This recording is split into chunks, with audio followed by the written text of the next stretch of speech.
Igreja Evangélica Assembleia de Deus, em Curitiba, Congregação Jardim São Carlos, Escola Bíblica Dominical, segundo trimestre de 2020, a Igreja eleita, redimida pelo sangue de Cristo e selada com o Espírito Santo da promessa. Lição número 13. A batalha espiritual e as armas do crente. Texto-áudio.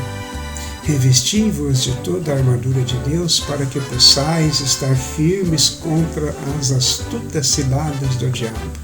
Efésios capítulo 6, versículo 11. Verdade prática. O uso da armadura de Deus assegura a vitória do crente no campo da batalha espiritual. A leitura bíblica em classe encontra-se em Efésios capítulo 6, versículo 10 ao 20. No demais, irmãos meus, fortalecei-vos no Senhor e na força do seu poder. Revesti-vos de toda a armadura de Deus para que possais estar firmes contra as astutas ciladas do diabo.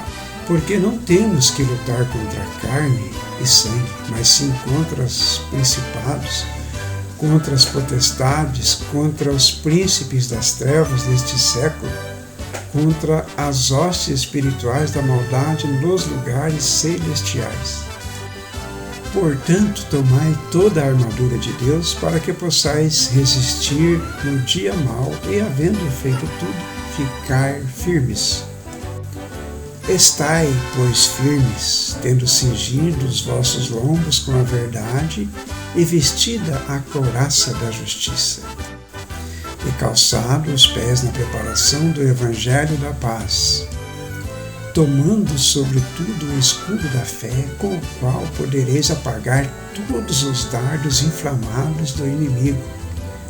Tomai também o capacete da salvação e a espada do Espírito, que é a palavra de Deus, orando em todo o tempo com toda a oração e súplica no Espírito, e vigiando nisso com toda a perseverança e súplica por todos os santos.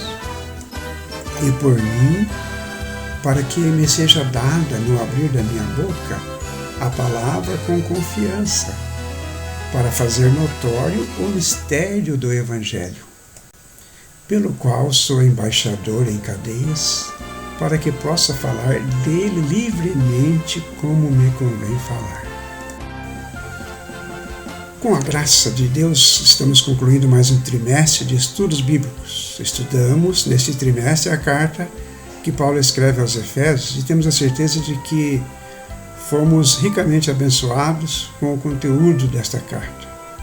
O tema geral da carta aos Efésios é Cristo e sua Igreja, e Paulo reserva o último capítulo para tratar a respeito da guerra espiritual que todos os crentes de Jesus enfrentam. E quanto a este assunto, guerra, batalha espiritual, infelizmente, alguns subestimam por completo os ataques do inimigo e suas ciladas. Já outros enaltecem o poder do inimigo e se esquecem de que Jesus já derrotou na cruz do Calvário, o que nos deu poder contra as serpentes e escorpiões. Lucas capítulo 10, versículo 19. Assim como os anjos estão a serviço de Deus e do seu povo, os demônios servem a Satanás, o seu chefe, e cuja missão neste mundo é matar, roubar e destruir. Jesus disse isso e João registrou no capítulo 10, versículo 10.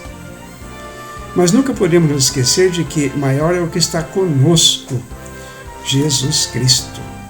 Ao finalizar a epístola aos Efésios, o apóstolo Paulo convoca a igreja para lutar e resistir aos inevitáveis conflitos contra as forças espirituais da maldade.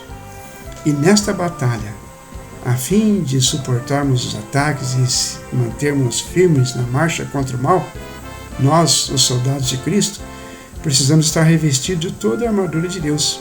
E é o que nós veremos nessa lição. Estudaremos então nessa lição sobre a realidade da batalha espiritual. Nós vamos relacionar à luz da Bíblia os inimigos comuns ao crente nesta guerra diária. Destacaremos também o ensino bíblico sobre a armadura de Deus e finalizaremos analisando os elementos que compõem esta armadura. Sobre a realidade da batalha espiritual, qual deve ser a nossa posição? Ignorar, supervalorizar ou sermos moderados? Vamos analisar cada uma dessas três situações. Primeiro, ignorar. Infelizmente, não são poucos os cristãos que ignoram que nós estamos numa batalha espiritual contra os seres demoníacos. Alguns ignoram por falta de conhecimento, outros porque preferem não acreditar. Mas ignorar o diabo não o fará deixar de existir e de investir contra nós. Acerca disso, Paulo diz, em 2 Coríntios, capítulo 2, versículo 11, porque não ignoramos os seus ardis. O apóstolo Pedro também, escrevendo a primeira carta, no capítulo 5, versículo 8, ele diz, o diabo anda ao derredor, bramando como leão, buscando a quem possa tragar. E esta analogia que Pedro faz, comparando o inimigo com o leão, tem um significado muito interessante. É sabido que o leão, quando está diante das suas possíveis presas, ele ruge. E aqueles que estão saudáveis, as possíveis presas saudáveis, que têm disposição para correr, correm, fogem. E os fracos ficam para trás. E é esses que o leão, essas presas que o leão mira para buscar. Assim é com o crente. Por isso que Pedro faz essa analogia. O diabo, nosso adversário, anda em derredor, bramando ou rugindo, como o leão buscando quem possa tragar. Aquele que está fortalecido em Cristo, corre, foge. A palavra de Deus diz, resistir ao diabo, ele fugirá de vós. Então, embora haja anjos decaídos que estão presos, conforme nós deduzimos lá de Judas, versículo 6, há outros que estão soltos como agente de Satanás e sob o seu domínio e controle. Nós lemos isso em Efésios capítulo 2, versículo 2. O Espírito que opera nos filhos da desobediência. Supervalorizar o inimigo? Enquanto uns ignoram a realidade do inimigo, das nossas almas, há outros que cometem pelo menos 2 erros. Atribuem tudo ao diabo, ou acham que o diabo é tão poderoso quanto Deus. Embora Satanás seja um causador de males aos homens na terra, há males que sobrevêm ao homem por causa do seu pecado, e outros que são enviados por Deus como punição. E é bom dizer que, embora o diabo tenha certo poder, pois foi um ser angelical de destaque no mundo espiritual, ele não pode agir de forma autônoma, pois esteve e sempre estará sob o controle de Deus. O diabo e seus anjos já foram derrotados por ocasião do sacrifício de Cristo. No entanto, a consumação de sua derrota está por vir, quando definitivamente será sentenciado ao castigo eterno, conforme nós lemos em Apocalipse capítulo 20, versículo 10. Portanto, quanto à realidade da batalha espiritual, não devemos ignorar o inimigo e muito menos valorizá-lo ou supervalorizá-lo. Nós devemos ser os moderados. Que existe um reino tenebroso, diabólico, organizado no mundo espiritual, influenciando as nações e os povos para o mal em todos os sentidos. Isso está muito claro na Bíblia. 1 João capítulo 5, versículo 19 diz, o mundo jaz no maligno.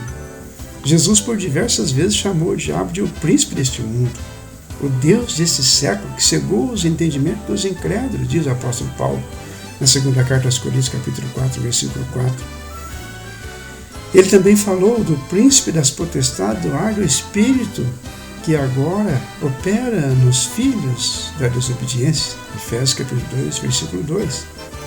No entanto, a Bíblia também diz que por ocasião do sacrifício de Cristo, que esmagou a cabeça da serpente, Gênesis capítulo 3, versículo 15, e despojou os principados e potestades quando triunfou sobre eles na cruz do Calvário. A sua atuação ficou ainda mais restrita ao mundo pela presença do Espírito Santo e da Igreja.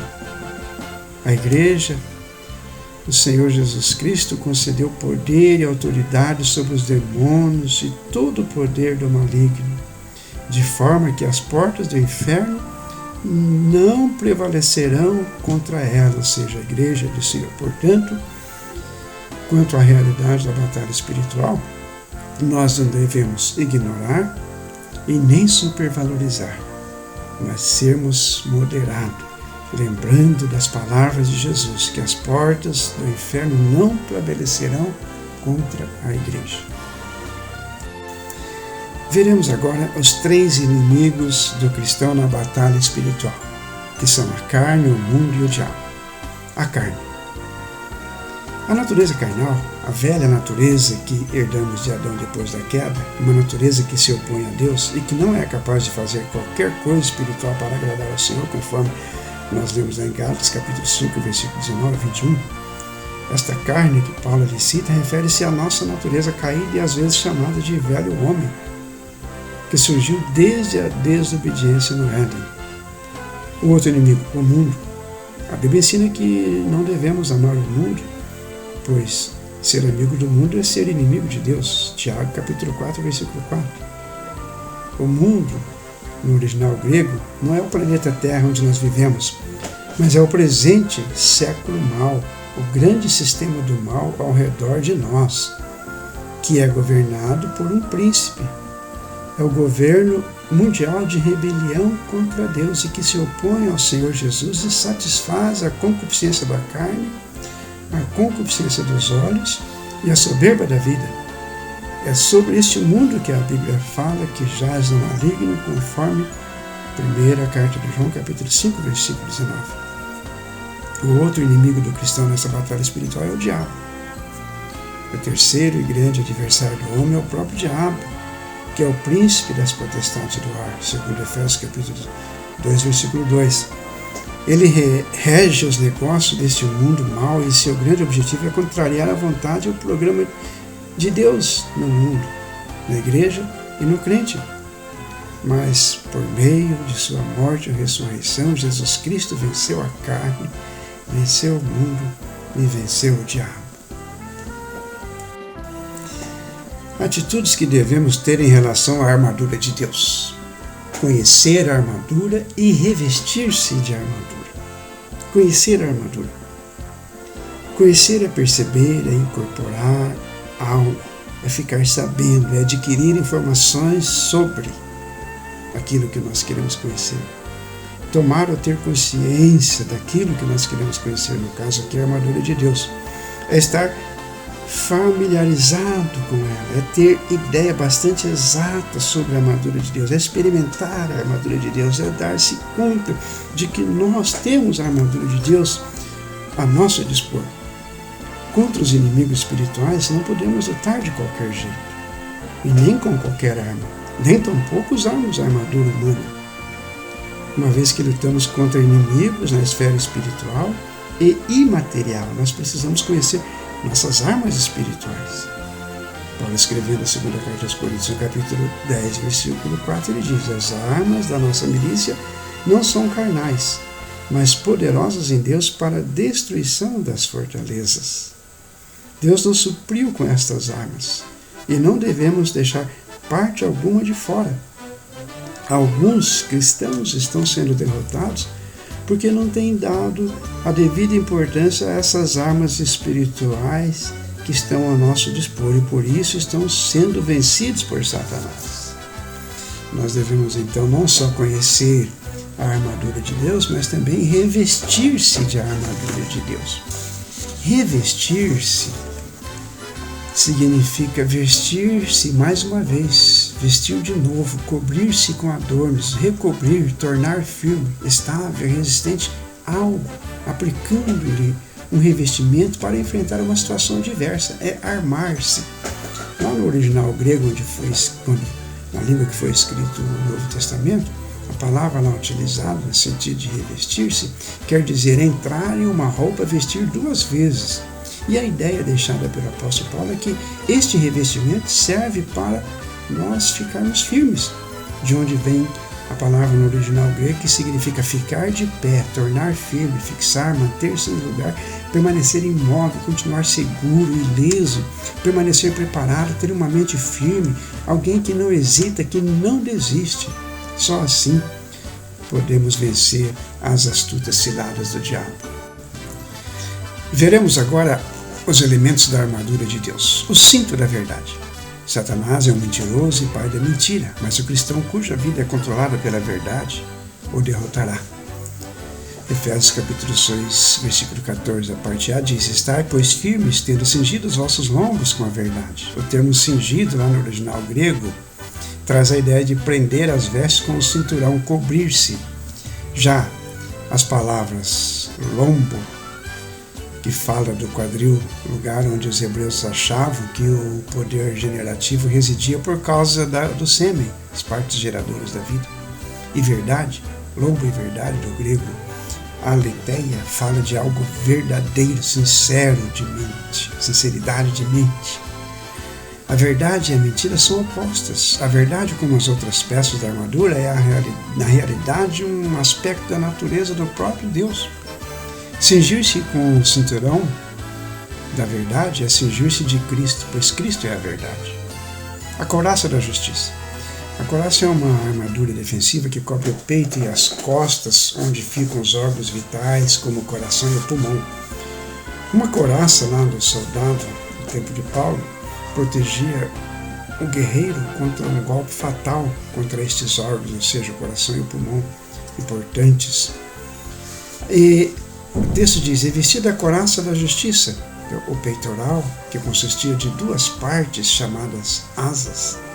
A primeira parte cobria a região inteira do peito, e a segunda parte, a outra parte, frontal do tórax, e a outra cobria a parte das costas. A palavra couraça vem do original grego tórax. Um dos órgãos que o inimigo mais ataca é o nosso coração. Por isso precisamos guardá-lo, porque dele procedem as fontes da vida.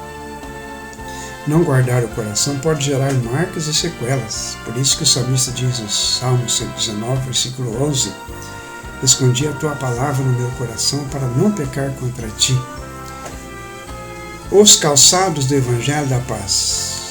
As chamadas grevas eram os calçados como botas que protegiam os soldados do joelho para baixo.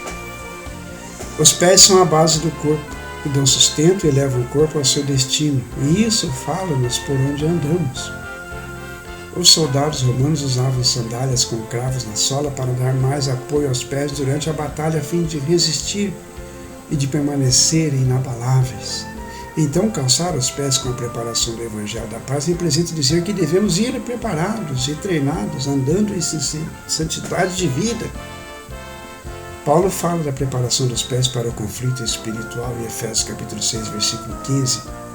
Às vezes o inimigo, na antiguidade, colocava obstáculos perigosos no caminho dos soldados que estavam avançando. Por isso Paulo usa a expressão original grego que significa calçar, amarrar, colocar calçados. Os nossos pés são muito importantes para Cristo, pois é através deles que vamos pisar no território do inimigo. Se calçarmos as sandálias do Evangelho, teremos os pés formosos. Somos embaixadores da paz. E como embaixadores da paz, levamos o Evangelho para ganhar almas. O escudo da fé. O escudo mencionado nessa passagem é um escudo grande que protegia a maior parte do corpo do soldado. Vale lembrar que, numa batalha em campo aberto, os soldados ficavam mais protegidos dos dardos lançados pelo inimigo quando se juntavam, fazendo seus vários escudos como uma parede, parecendo um só. É isso que nós vemos hoje em dia, quando as tropas de choque vão conter algum tumulto, os soldados se alinham um do lado do outro com seus escudos, formando uma parede. O apóstolo Paulo nos diz: tomando sobretudo o escudo da fé, com o qual podereis apagar todos os dardos inflamados do inimigo. Efésios 6 e 16. A expressão dardo vem do grego belos e significa míssil, flecha, lança. O dardo era atirado contra o inimigo ainda à distância. Os dardos inflamados podem ser uma cilada, uma armadilha, uma astúcia, esperteza, engano. O termo inflamados no original grego significa repleto de fogo, incendiado, carregados com substâncias inflamáveis. Pelo escudo da fé nós podemos vencer os dardos inflamados do inimigo. O capacete da salvação.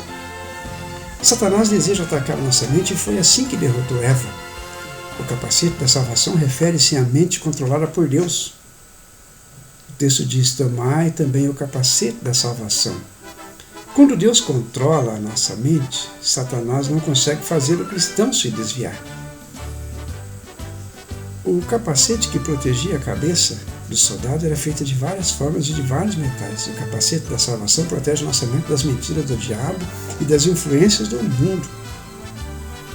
A cabeça é o membro que comanda o nosso corpo. E se a cabeça apresentar fraqueza, tudo estará perdido.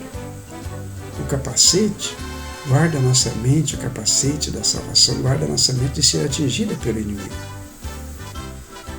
E para finalizar, os elementos da armadura de Deus, a espada do Espírito.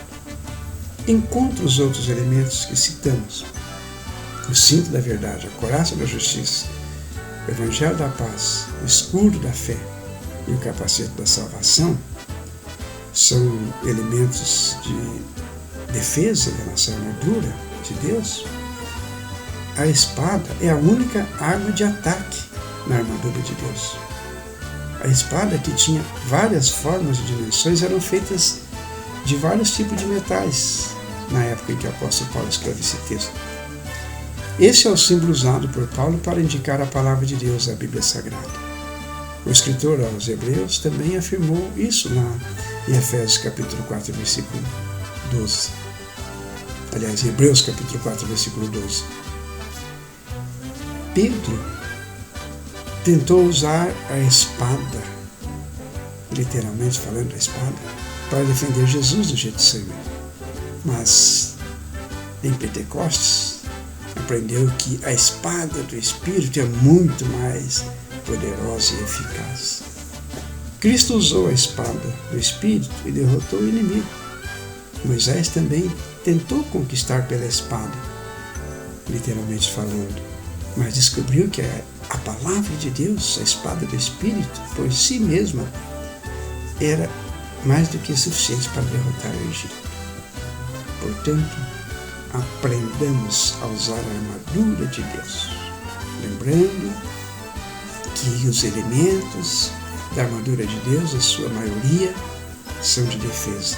E a única arma de ataque que nós temos é a espada do Espírito, a palavra de Deus. Conclusão. Em certo sentido, a armadura de Deus é uma imagem de Jesus Cristo, pois Ele é a verdade, Ele é a nossa justiça, a nossa paz, a nossa salvação, e é a palavra de Deus. E significa que quando aceitamos a Cristo, também recebemos a armadura de Deus. No momento da salvação, vestimos a armadura uma vez por todas. No entanto, devemos nos apropriar dela cada dia. Conforme palavras do apóstolo Paulo, quando escreve aos Romanos, capítulo 13, versículo 12. A noite é passada, o dia é chegado. Rejeitemos, pois, as obras das trevas e vistamo-nos das armas da luz. Que Deus abençoe a todos.